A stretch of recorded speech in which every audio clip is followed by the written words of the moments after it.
کیا مسلمان مندر یا چرچ وغیرہ میں نماز پڑھ سکتا ہے، لیکن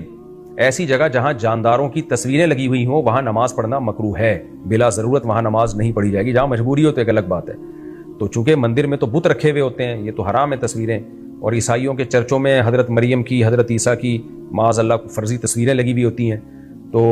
انا لا ندخل کنائسکم من اجل التصاویر التي المعلقۃ علیہا او کما قال۔ حضرت عمر رضی اللہ تعالی عنہ سے یہ روایت ہے کہ ہم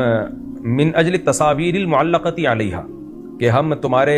چرچوں میں اس لیے نہیں جاتے کہ ان تصویروں کی وجہ سے جو وہاں لٹکی ہوئی ہوتی ہیں۔ تو تصویر والی جگہ جو جانداروں کے چہروں کی تصویریں ہوتی ہیں، خاص طور پہ ہاتھ سے بنائی ہوئی، اسلام میں کوئی پسندیدہ کام نہیں ہے، ایسی جگہ نماز پڑھنا مکروہ ہے، تحریمی ہے، واجب الاعادہ ہے، لیکن مجبوری ہو، کوئی اور جگہ نہ ہو تو ایک الگ بات ہے۔ ہم اٹلی میں ایک ہوٹل میں ٹھہرے ہوئے تھے، تو وہاں ایسی بڑی بڑی تصویریں لگی ہوئی تھیں جانداروں کے چہروں کی، اور بالکل، تو ہم نے کیا کیا، نماز کے وقت ان کو چادر سے ڈھانپ دیا، بیڈ پہ جو چادر پڑی تھی ان کو ڈھانپ دیا ہم نے۔ فجر کی نماز پڑھی تو اتنے میں وہ آیا، کوئی جو گورا تھا، جو بھی اٹلی کا بندہ تھا، ہوٹل کا اونر،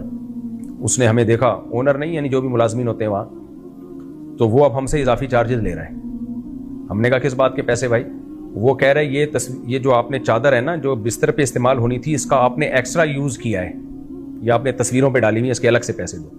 خیر وہ ہمارے جو دوست تھے ان کا بڑا پھڈا ہوا، انہوں نے کہا چل یہاں سے، تیرے کو الگ پیسے دیں گے اس کے۔ کیا کیا ہم نے، یہاں لٹکائی ہیں، دوبارہ ڈال دیتے ہیں اس کے اوپر۔